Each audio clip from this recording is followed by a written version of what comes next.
अस्सलाम वालेकुम। हम जो इस वीडियो में करेंगे वो ये कि बात करेंगे साइंस में एक्सपेरिमेंट्स यानी तजुर्बात की, और तजुर्बात दरअसल पूरी साइंसी तरक्की में सबसे अहम किरदार निभाते हैं।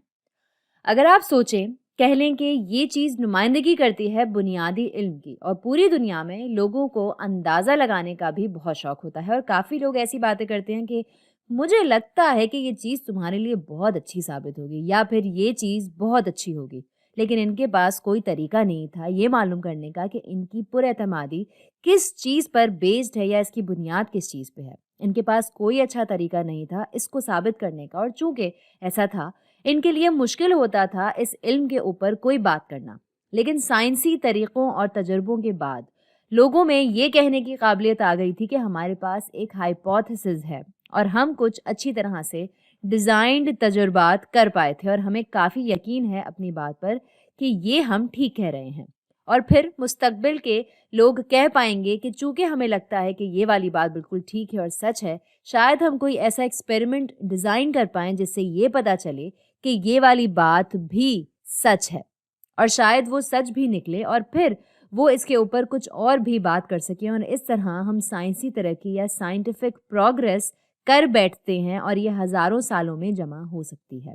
और ये बहुत ही अहम है कि जो एक्सपेरिमेंट्स या तजुर्बात वो अच्छे से डिज़ाइन किए गए हों, क्योंकि ऐसा बिल्कुल हो सकता है कि मुस्तकबिल में कोई बोले कि हमने यहाँ कुछ ऐसे 1-2 ठीक कदम नहीं उठाए थे जिसकी वजह से हम सही नतीजे पर नहीं पहुँच पाए। तो जो नतीजा हमारे पास यहाँ आया था, वो पूरी तरह से सही नहीं था, और फिर हमको वहाँ से नए सिरे से काम करना होगा, सिर्फ ये यकीनी बनाने के लिए कि हम तरक्की की राह पर हैं। तो जो अहम सवाल है वो ये कि हम कैसे अच्छे और सही से डिज़ाइन किए गए एक्सपेरिमेंट्स खड़े कर सकते हैं। इसकी एक पूरी अलग से दुनिया है, लेकिन हमको इस वीडियो में सिर्फ एक तारुफ मिल जाएगा इसके बारे में। तो शुरू करते हैं एक हाइपोथेसिस से। कह लें कि आपके पास है एक हाइपोथेसिस कि एक दवाई जो कि बनी है एक मखसूस फूल की पंखुड़ियों से, कि ये दवाई यहाँ ये आपके अंदर भागने की सलाहियत को बेहतर करती है, भागने की रफ्तार को बढ़ाती है अगर कोई भी इसको खाए। तो सबसे ज़रूरी चीज़ किसी भी हाइपोथेसिस के लिए ये है कि इसको टेस्टेबल होना चाहिए, यानी इसको काबिले इम्तिहान होना चाहिए। तो जो आपको करना होता है वो ये कि आपको सोचना होता है कि मैं इसको कैसे टेस्ट करूं, या कैसे टेस्ट करूंगा या करूंगी। अपने हाइपोथेसिस को कैसे टेस्ट करूंगी? शुरू में शायद आप कहेंगे ये दवाई दी जाए कुछ दौड़ने वालों को, और फिर इनका 100 मीटर भागने का वक्त नोट किया जाए, दवाई खाने से पहले का वक्त और खाने के बाद का वक्त, और फिर आप कहें कि अरे इसका वक्त तो दवाई खाने के बाद बेहतर हो गया है, तो शायद मेरा हाइपोथेसिस जो है वो ठीक निकला। लग रहा है मैंने भी दवाई खाई हुई है। खैर, अब इस वीडियो को आप पॉज करें और सोचें कि क्या आप इस टेस्ट से मुतमईन हैं या नहीं, इस एक्सपेरिमेंट से। तो असल में इस एक्सपेरिमेंट में कई मसाइल हैं। आप किस बुनियाद पर इन दौड़ लगाने वालों को चुन रहे हैं, और अगर इनको दवाई देने के बाद इनकी स्पीड या इनकी रफ्तार बेहतर हो रही है, तो क्या वो बेहतर हुई है सिर्फ इस दवाई की वजह से, या वो किसी और चीज़ की वजह से बेहतर हुई है जो शायद वो कर रहे हों। शायद इन्होंने नए जूते खरीद लिए हों, या फिर शायद इन्होंने अपना खाना पीना बेहतर कर लिया हो, या फिर शायद इनके अंदर साइकोलॉजिकल बेहतरी आई हो। इसको अमूमन प्लेसीबो इफ़ेक्ट भी कहा जाता है। अगर लोग कोई ऐसी चीज़ लें जिससे इनको लगे कि वो उनकी मदद करेगी, अमूमन अमूमन वो इनकी मदद कर बैठेगी, चाहे वो चीज़ किसी काम की हो भी या नहीं। तो आप इस तरह की गलतियों से कैसे बचते हैं? तो एक चीज़ जो आप कर सकते हैं, आप दौड़ने वालों को ढूँढ कर इनको 2 ग्रुप्स में रख सकते हैं। तो कह लें कि ये यहाँ पर, ये एक ग्रुप है और ये दूसरा।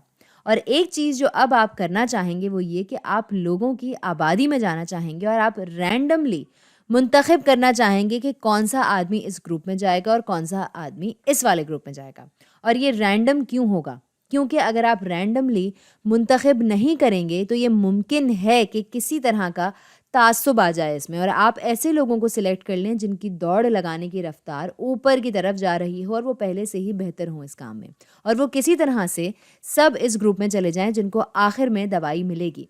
तो अब आप इनको रैंडमली इन ग्रुप्स में डालेंगे, और फिर जो आप करेंगे, आपके पास एक कंट्रोल ग्रुप होगा और एक ग्रुप होगा जिसको दवाई मिलेगी। تو इस वाले ग्रुप को दवाई मिलेगी और कुछ अरसा गुजर जाने के बाद आप ये देखेंगे कि क्या इस ग्रुप में 100 मीटर की दौड़ लगाने वालों में वक्त की बेहतरी आई भी है या नहीं, और इनका मवाजना अगर इस ग्रुप से किया जाए तो कारकर्दगी कैसी है। लेकिन आपको बहुत मोहतात रहना पड़ेगा। अगर इस ग्रुप को दवाई मिलेगी और इस ग्रुप को कुछ भी नहीं, तो इस दवाई की वजह से यहाँ पर वही प्लेसिबो इफ़ेक्ट आ सकता है और वही असर कर सकता है जिससे लोगों को ऐसा लग रहा हो कि कोई चीज़ इनको तेज़ कर रही है। शायद खुद को पूरा करने वाली पेशेंट गोई हो। तो ये बहुत ज़रूरी है कि आप इन लोगों को भी दवाई दें। हालाँकि इस दवाई में कुछ नहीं होगा, ये सिर्फ़ शक्ल से दवाई होगी और इसके अंदर कुछ भी नहीं, जो दिखने में बिल्कुल वैसी ही होगी। अब एक और ख़्याल है, जब आप साइंसी तजुर्बा डिज़ाइन कर रहे होते हैं तो इनको डबल ब्लाइंड होना चाहिए। मैं ये यहाँ लिख भी देती हूँ, डबल ब्लाइंड। तो जैसा आप तसव्वुर कर सकते हैं, इसका मतलब ये हुआ कि दो चीज़ें ब्लाइंड यानी अंधी हैं यहाँ पर। तो सबसे पहली चीज़ जिसको ब्लाइंड होना चाहिए वो ये कि लोगों को नहीं मालूम होना चाहिए कि इनको किस ग्रुप में डाला जा रहा है। इनको नहीं पता होना चाहिए कि इनको कौन सी दवाई मिल रही है, क्योंकि ज़ाहिर सी बात है, अगर आप किसी को इस दवाई वाले ग्रुप में डालेंगे और इनसे कहेंगे कि आप कंट्रोल ग्रुप में हैं, हम आपको एक खाली दवाई देंगे, तो शायद प्लेसिबो इफ़ेक्ट बिल्कुल काम ना करे। और चूँकि ये डबल ब्लाइंड है तो ये बहुत ज़रूरी है कि जो लोग काम कर रहे हैं इन दौड़ लगाने वालों के साथ, जो इनको मेजर कर रहे हैं, जैसे फ़र्ज़ कर लें रिसर्चर्स, जो इन लोगों का मुशाहिदा कर रहे हैं, जैसे कि इनकी दवाई को मॉनिटर करना और इनको एक्सपेरिमेंट के बारे में बताना, ये बहुत ज़रूरी है कि इनको भी नहीं पता हो कि वो किस ग्रुप को एडमिनिस्टर या हेड कर रहे हैं। क्योंकि अगर ऐसा हुआ तो शायद वो लोगों को इशारा कर पाएँ या इशारा दे पाएँ कि किस दवाई में क्या है। ना चाहते हुए भी वो लोगों को बता दें कि ये काम की दवाई है और ये वाली नहीं।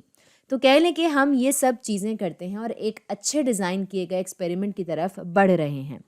और हमें ये पता लगता है कि इस ग्रुप में 10 लोगों का जो मुकाबला हुआ है, इस ग्रुप के 10 लोगों से 3 महीने के बाद इन लोगों में 5% बेहतरी आई थी दौड़ लगाने की रफ्तार में, और इन लोगों में 10% बेहतरी आई दौड़ लगाने की रफ्तार में। क्या ये काफ़ी है इस नतीजे पर पहुंचने के लिए कि हमारा हाइपोथेसिस जो है वो बिल्कुल ठीक है?